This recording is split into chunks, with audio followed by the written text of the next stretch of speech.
संविधान के मामले में मुसलमान बने। खबरदार, कुरान शरीफ को छूने की एवज में जान कट लेने के लिए लोग तैयार रहते हैं। मैं चाहता हूं उसको कुरान शरीफ जैसी मान करके इसके लिए आप भी तैयार। खबरदार, यही हमारी गीता है, यही हमारी कुरान है, यही हमारी बाइबल है और यही हमारा गुरु। और माफ करना, अगर डॉक्टर अंबेडकर ने शुरू में तो संविधान सभा में कई लोगों ने कहा कि जो ऊंची जात के लोग, पढ़े लिखे लोग, इनकम टैक्स वाले लोग, उनका वोटिंग राइट गांधी जी ने भी जैसे उनका साथ दिया इसमें। लेकिन अगर अडल्ट फ्रेंचाइज ना होता तो मैं बहुत जिम्मेदारी के साथ कहता हूं आपका इस कॉन्स्टिट्यूशनल कलर के साथ वर्ती होता। आप बाहर देखते नहीं, बाहर इकट्ठा होते।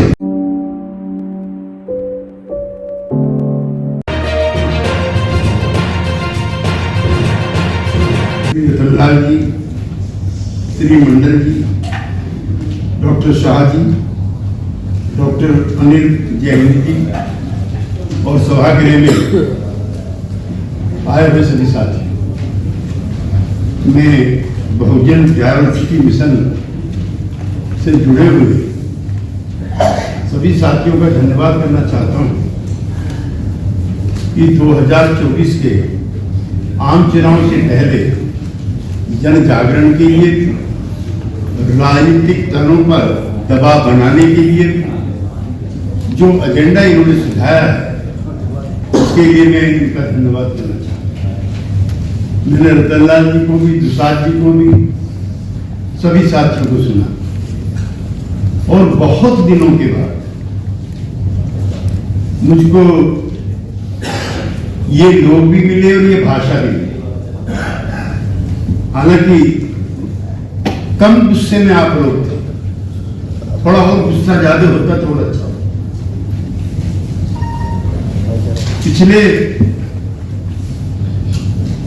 वीपी सिंह जी के समय में जब मंडल लगा तो 2 MP थे, मधु दंडवती जी और मैं, जो हाई कास्ट के थे और दोनों लोग पार्लियामेंट के अंदर भी, और उस समय एक ही टीवी चैनल था, उस पर हमने इसका समर्थन किया और हम दोनों ही हार गए चुनाव के बाद। हम दोनों को हराने में हमारे अपने लोग भी शामिल, जहां भी जाते थे वहीं घेरा होता था। और मेरे पास तो कई चिट्ठियां हैं, मैंने संभाल के रखी हुई धरोहर के रूप में, कि लगता है कि तुम्हारे पिताजी भी इस जात के नहीं बल्कि उस जात के रहे। तो समाज परिवर्तन की कुछ भी करो इस देश में, कोई दिक्कत नहीं, लेकिन इसको मत छू, इसको छूने की मनाही है। जिसने ये छुआ वो मरा। वीपी सिंह जी ने छुआ। अब वीपी सिंह जी की मृत्यु और जन्मदिन लोगों को याद है। बागेश्वर धाम का तो सबको याद हो गया, लेकिन जो हमारा बागेश्वर धाम था उसका किसी को याद नहीं। और मैं उस चीज को भी आपके बीच में शेयर करना चाहता हूं। जब मंडल कमीशन लगा तो कई बच्चों ने आत्महत्याएं करनी शुरू की। हमने संसद में पूछा, बाहर भी पूछा, और मैं आपसे भी कहना चाहता हूं 1947 से पहले जितनी भी सरकारी नौकरियां थी, क्लास 1 की और क्लास 2 की सारी नौकरियां या तो अंग्रेजों के पास थी या उनके गुलामों के पास थी। तब किसी ने आत्महत्या नहीं की, तब कोई विरोध नहीं था। इसलिए जब उसको देखने के लिए लालकृष्ण अडवाणी जी और मदन लाल खुराना जी जब जाते हैं एम्स के अंदर, गोस्वामी नाम है उस लड़के का जी, हाँ, तो जितने डॉक्टर हैं वो सब घेर लेते हैं दोनों कि जनता दल से समर्थन वापिस लो, आपने क्या कर दिया है।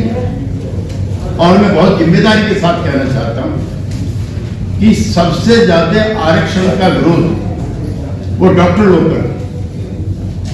ऐसी चीज सुनने को मिलती है कि आपने इतने 15-20% वालों को डॉक्टर बना दिया तो जो लोगों को जान से मार दी। उसी दिन अडवाणी जी तय करते हैं कि अब इस सरकार के साथ नहीं रहेंगे और वहीं से वो सारनाथ से अपना रथ लेके चलते। और अब मैं आपको दूसरी चीज बताना चाहता हूं कि उसका असर क्या हुआ है। अभी हमारे साथी कह रहे थे एजेंडा सबका वही हो गया है जो डॉक्टर अंबेडकर ने, कर्पूरी ठाकुर ने और वीपी सिंह ने तय किया था। वो है सामाजिक। एक पार्टी बताओ, देश का प्रधानमंत्री मुजफ्फरपुर की और पटना की सभाओं में कहता है कि भाइयों बहनों वो दिन चले गए जब ये पार्टी कुछ जातियों की पार्टी हुआ करती। अब ये दलितों की है, महादलितों की है, पिछड़ों की है कि पिछड़ों की है। ये भाषा बदली, ये आपकी ताकत का नतीजा, ये आपकी चेतना का नतीजा। कांग्रेस पार्टी कोई मित्र अगर उसके हमदर्द हो तो मुझको विरोधी ना माने। जिस दिन सरकार वीपी सिंह की जा रही थी, अविश्वास प्रस्ताव कांग्रेस पार्टी का था और समर्थन भारतीय जनता पार्टी का था, तब हमारी सरकार, वो भी हम बोलते नहीं। दो सरकारें बनी और दोनों कुर्बान हुई आरक्षण के नाम पर। पहली सरकार थी कर्पूरी ठाकुर की 1978 में, जब मुंगेरी लाल कमीशन की रिपोर्ट उन्होंने 1978 में रखी, तो भारतीय जनसंघ के जो लोग उस समय थे, कांग्रेस के जो लोग उस समय थे और जो इस तरह की प्रतिगामी ताकतें थी, सबने मिलकर के कर्पूरी ठाकुर को मुख्यमंत्री पद से हटाया। जब मंडल कमीशन की अनुशंसा 7 अगस्त 1990 में लागू की गई, तब कांग्रेस पार्टी और हमारी अपनी पार्टी, एक चीज और ध्यान रखिए, कर्पूरी ठाकुर जनता पार्टी में थे, 2 हिस्सा होगी।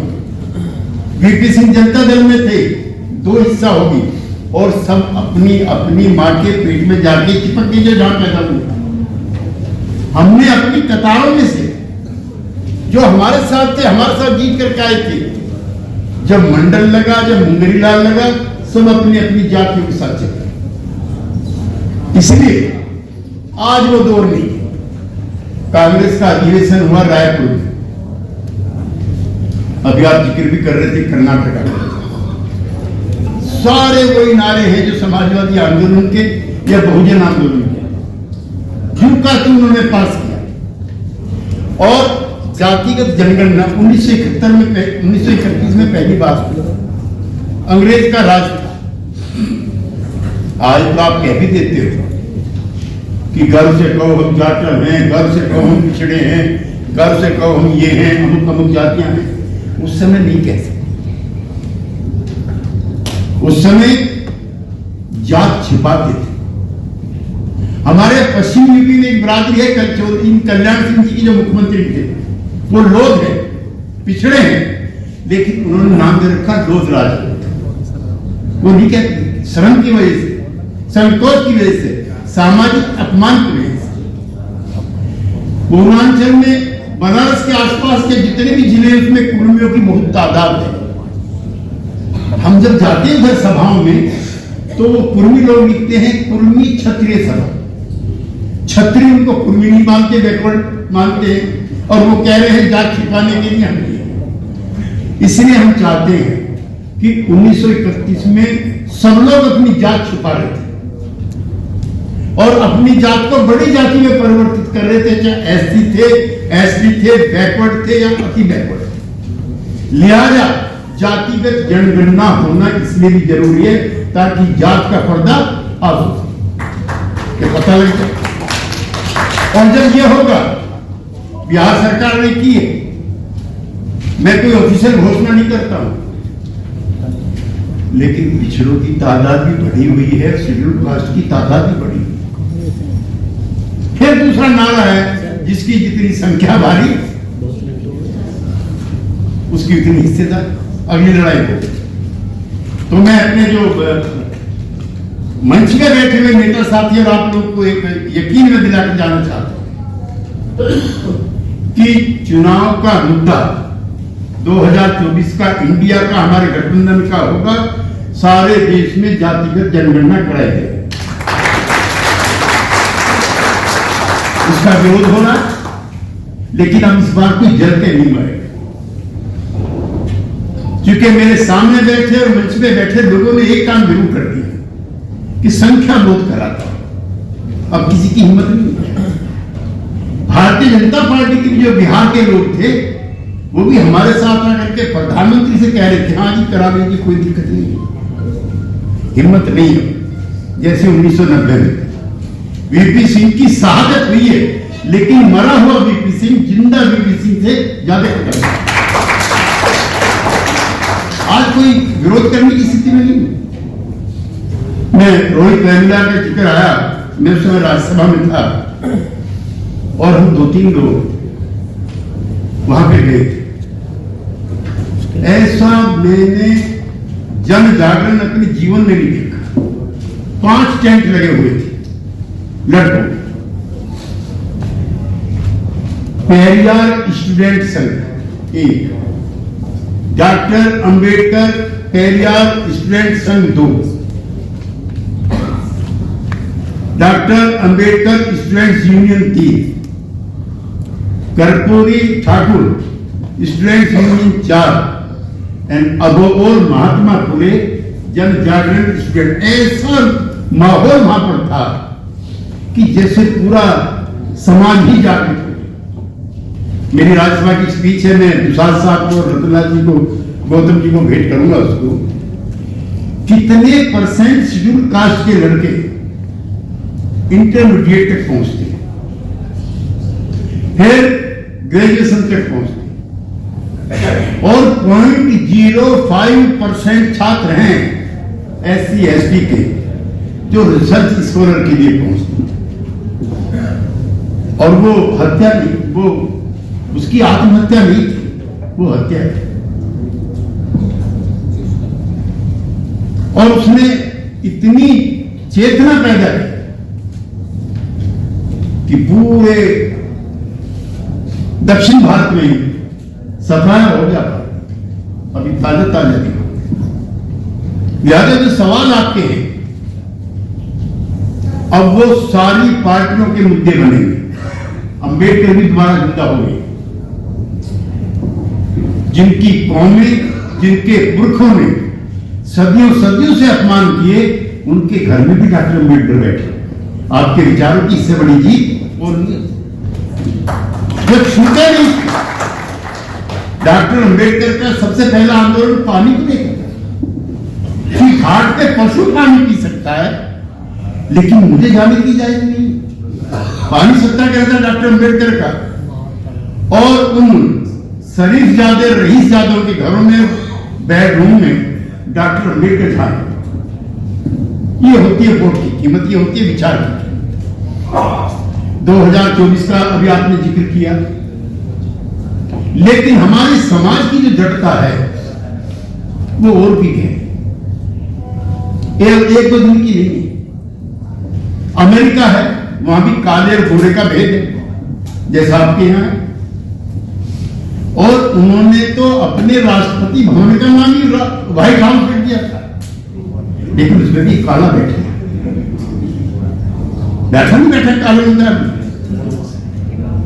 लेकिन आपको अभी और लड़ाई लड़नी।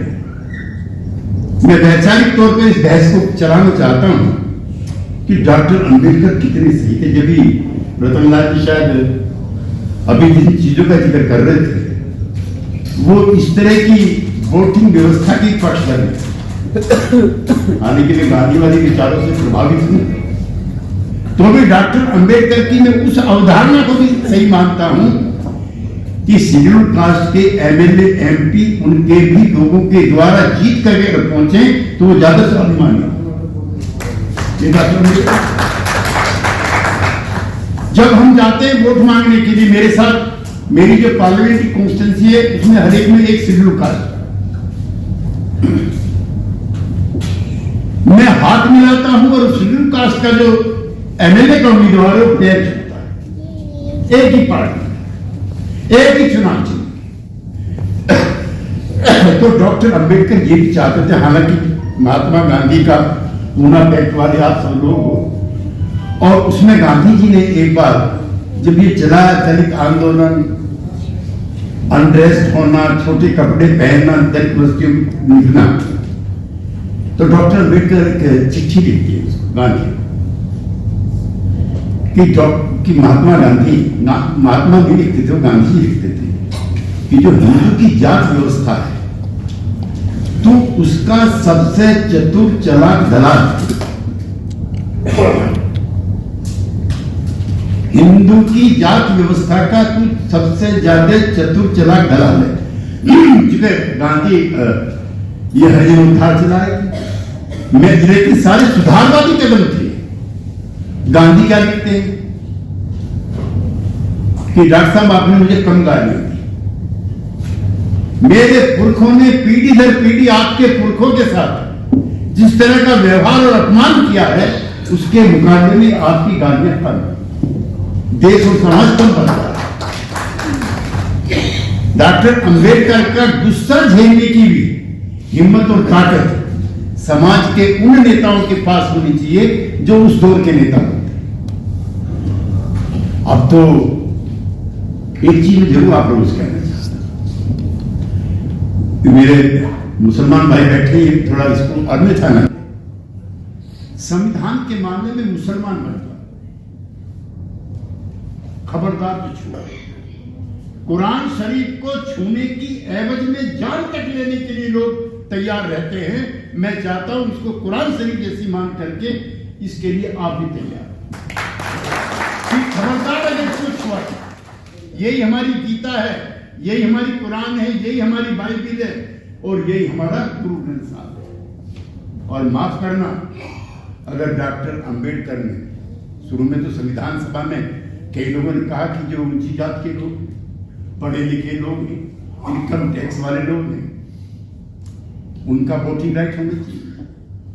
गांधी जी ने भी यद्यपि उनका साथ दिया इसमें, लेकिन अगर अडल्ट फ्रेंचाइज ना होता तो मैं बहुत जिम्मेदारी के साथ कहता हूं आपका इस कॉन्स्टिट्यूशनल कलम में भी प्रवेश वर्जित होता।